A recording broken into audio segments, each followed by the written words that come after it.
भावना आश्वासन सिंहगड रोडच्या सर्वांगीण विकासासाठी आणि कल्याणासाठी जो सर्वोच्च नेते आदरणीय देवेंद्रजी फडणवीस साहेब, त्याचप्रमाणे प्रदेश प्रांत अध्यक्ष आदरणीय रवींद्रजी चव्हाण साहेब, राज्याचे ज्येष्ठ मंत्री आदरणीय चंद्रकांत दादा, केंद्रीय राज्यमंत्री मुरलीधरांना मोहोळ, त्याचप्रमाणे पुणे शहराचे अध्यक्ष धीरजजी घाटे आणि स्वतः भीमराव अण्णासुद्धा, या सर्वांच्या विचाराला आदर ठेवून या ठिकाणी आज मी माघार घेत आहे. त्याचं कारण सगळे एकत्र चांगले गोळ्यामेळ्यांनी मिळून काम करू, तशी अडचण काय नाही. तुम्ही विकासासाठी भारतीय जनता पक्षामध्ये प्रवेश करताय असं सांगितलं होतं. हां, मग जर तुम्ही लोकप्रतिनिधी नसाल तर कशा पद्धतीने विकास साधणार? सगळ्यांना विश्वासात घेऊन बरोबर घेऊन काम करू. सत्ता ही गौण आहे माझ्यासारख्याला. मी सार्वजनिक जीवनामध्ये मागाई 5 वर्षापूर्वी नव्हतोच ना, 17पर्यंत 10 वर्ष काम केलं. त्याच्यानंतर सुद्धा मी कुठे ना कुठेतरी आहे सत्तेत. आता जिल्हा बँकेत आहे, बाजार समिती माझ्या नेतृत्वाखाली अखंड बाजार समिती निवडून आली. त्याच्यामुळं जनरल आणि सहकार अशी दोन्हीची सांगड माझ्या बाबतीमध्ये आहे. त्याच्यामुळं पार्टी निश्चितपणे चांगला भविष्यकाळामध्ये विचार करेल असा पूर्ण विश्वास मला आहे. पक्षानं काय सांगितलंय तुम्हाला? नाही, मी असा कंडिशनल कार्यकर्ता नाही आहे. योग्य तो निर्णय, योग्य तो सन्मान निश्चितपणे करतील, मला पूर्ण विश्वास आहे.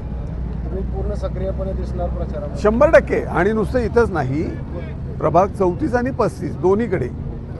इथं सचिन असेल, श्रीकांत असतील, मंजुषाताई असेल किंवा ज्योतिताई असेल, पण इकडं हरिदास असेल, राजाभाऊ असतील, भूमकरताई असतील आणि नवलेताई असतील.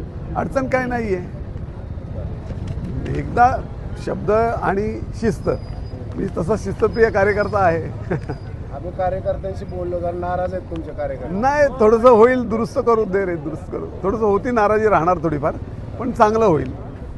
काहीतरी चांगलं असणार आहे म्हणून थांबतोय, बाकी काय. दोन्ही प्रभागातले भारतीय जनता पक्षाच्या उमेदवारांच्या मागे तुमची ताकद असते? 100%. कारण मी 2007मध्ये अपक्ष वडगावमध्ये आलो होतो. त्याचा अखंड गावठाण आणि अभिरुची परिसरापर्यंत प्रभाग होता, वॉर्ड होता. त्याच्यानंतर 12 ते 17 वडगाव बुद्रुक ते मोहिते टाउनशिपपर्यंत प्रभाग होता. इकडेही संपर्क आणि तिकडेही संबंध. आणि 12 ते 17 ज्यावेळेस मी 17ला ज्यावेळेस निवडणूक लढवली, त्यावेळेस थोड्या मतांनी माझा 2-3 टक्क्यावरती पराभव झालेला आहे. त्यावेळेस प्रभाग तो 33 म्हणून होता, तो वडगाव आणि धायरी असा होता. त्यामुळं हे 2 प्रभाग ज्या ठिकाणी झालेले आहेत, या अखंड प्रभागामध्ये माझे अतिशय जिव्हाळ्याचे बऱ्याचशा लोकांशी, कौटुंबिक सोसायट्यांमध्ये आणि बऱ्याच ठिकाणी संपर्क आणि संवाद सर्वांशी असतो. त्याच्यामुळे फार काय सत्तेच्या मागं पळणारं नाही, पण लोकांना आपण करू, यांच्याबरोबर काम करू, सगळ्यांबरोबर. पुढं चुकलं तर आहेच आहे, काय अडचण नाही. धन्यवाद. खरं तर 2 नाही, एकूण 7 उमेदवार होते, त्याच्यापैकी मी होतो. यापैकी 5 उमेदवारांनी माघार घेतलेली आहे आणि दबाव वगैरे नाही. नाना तर आमचे मार्गदर्शक आहे. गेल्या 20-25 वर्षापासून काय सुरुवातीच्या काळामध्ये नानांच्या मार्गदर्शनामध्ये देखील आम्ही काम केलेलं आहे आणि पुढच्या काळातही करत राहू. आणि बाकीच्या उमेदवारांच्या बाबतीत बोलायचं झालं तर ते आमच्या भागात बऱ्याच वर्ष सामाजिक वेगवेगळ्या क्षेत्रामध्ये काम करणारे सर्व कार्यकर्ते आहेत. प्रत्येकाची इच्छा असते की लोकशाहीमध्ये आणि सर्वांना अधिकार आहे आणि इच्छा असते की आपण या भागाचं प्रतिनिधित्व करावं. परंतु त्यांनी इच्छा प्रकट केली, प्रयत्न केले आणि प्रयत्न हे ज्यावेळेस तुमच्या एखाद्या व्यक्तीची निवड होती किंवा पक्ष त्यांना एखाद्याला आदेश देतो तिथपर्यंत असते. त्यानंतर 1-2 दिवस साधारण स्वाभाविक एक नाराजी असते. त्यामुळे याच्यानं जरा ते 1-2 दिवसामध्ये सर्वांनी घेतल्या, परंतु एक सामंजस्याची भूमिका सर्वांनी घेतलेली आहे. विशेषतः नानांनी असं सांगितलं मागाशी की बाबा आमच्या राज्यापासून आमदारांपर्यंत सर्वांच्या मार्गदर्शनाखाली आहे किंवा त्यांच्या विनंतीला मान देऊन त्यांनी घेतला आणि त्यांनी त्यांच्याचबरोबर आमची विनंती त्या ठिकाणी मान्य केलेली आहे. कारण ते एक आमचे ज्येष्ठ आहेत आमच्यातले एक, आणि त्यांचं मार्गदर्शन पुढच्या काळामध्ये आम्हाला सर्वांना राहणार. 4 आमचे जे उमेदवार आहेत त्यांना.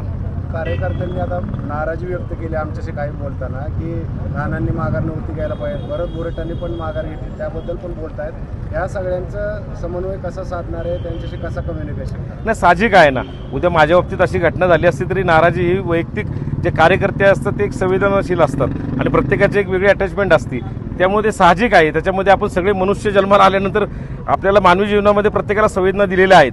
त्यामुळे ते जाहीर करू शकतात, ते असं काही नाही. पण ते 1-2 दिवसामध्ये नानाच्या सगळ्या ऐकण्यातले आहेत. त्यामुळे असं काही आपण म्हणू शकत नाही की ते नाराज वगैरे असं काही. पुढची लढाई कशी असणार आहे? पुढची लढाई निवडणुकीची असते तशी आमच्या पक्षाचे विचार, पक्षाचे नेते येतील, आणि आम्ही नागरिकांच्या दारात जाऊ, सर्वांना विनंती करू हात जोडून आम्हाला तुम्ही संधी द्या. पुन्हा एकदा आम्ही या भागामध्ये आता माझ्याबरोबरचे 3 सहकारी जे आहेत ते काही 1 टर्मचे आहेत, काही 2 टर्मपासून नगरसेवक आहेत. त्यांचा अनुभव आहे. मी पहिल्यांदाच त्या ठिकाणी या प्रभागामध्ये निवडणूक लढवतोय, परंतु त्यांना विनंती करणार की पुन्हा आम्हाला आमच्या भारतीय जनता पार्टीच्या पॅनलला तुम्ही संधी द्या. आम्ही चांगलं त्या ठिकाणी जी काय अर्धवट कामं झालेली आहेत, म्हणजे नानांनी 2012ला सुरुवात केलेली कामं होती, काही आता 17ला यांनी सुरुवात केलेली आहेत, ती कामं जी आहेत ती आम्ही पुढे न्यायचा प्रयत्न प्रामाणिकपणे त्या ठिकाणी करू.